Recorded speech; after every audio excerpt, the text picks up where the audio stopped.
انسان کو بتایا جا رہا ہے کہ انتظار نہ کرو، عذاب اچانک آ سکتا ہے، موت اچانک آ سکتی ہے۔ یہ مت سمجھو کہ میں ذرا ہفتے کے بعد تلاوت شروع کروں گا، یا میں ذرا کچھ سیٹ ہو جاؤں پھر نمازیں شروع کروں گا، یا یہ فلاں گناہ کا میں شکار ہوں تو چلے ذرا کچھ حالات ٹھیک ہو جائیں پھر میں یہ گناہ چھوڑ دوں گا۔ اس انتظار میں نہ رہو، اچانک موت آ جائے گی، موت آئے گی تو کیا کرو گے؟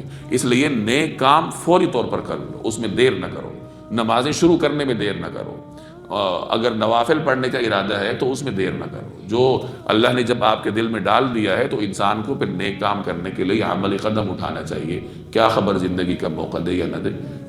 غالباً حضرت عثمان کے بارے میں آتا ہے یا کسی صحابی کے بارے میں کہ جب وہ کسی قبر کے پاس سے گزرتے تھے تو 2 رکعت نفل پڑھ لیتے تھے۔ تو کسی نے پوچھا کہ آپ کیوں پڑھتے ہیں؟ تو فرمایا کہ اس کے پاس تو موقع نہیں رہا، میرے پاس موقع ہے تو میں پڑھ لیتا ہوں۔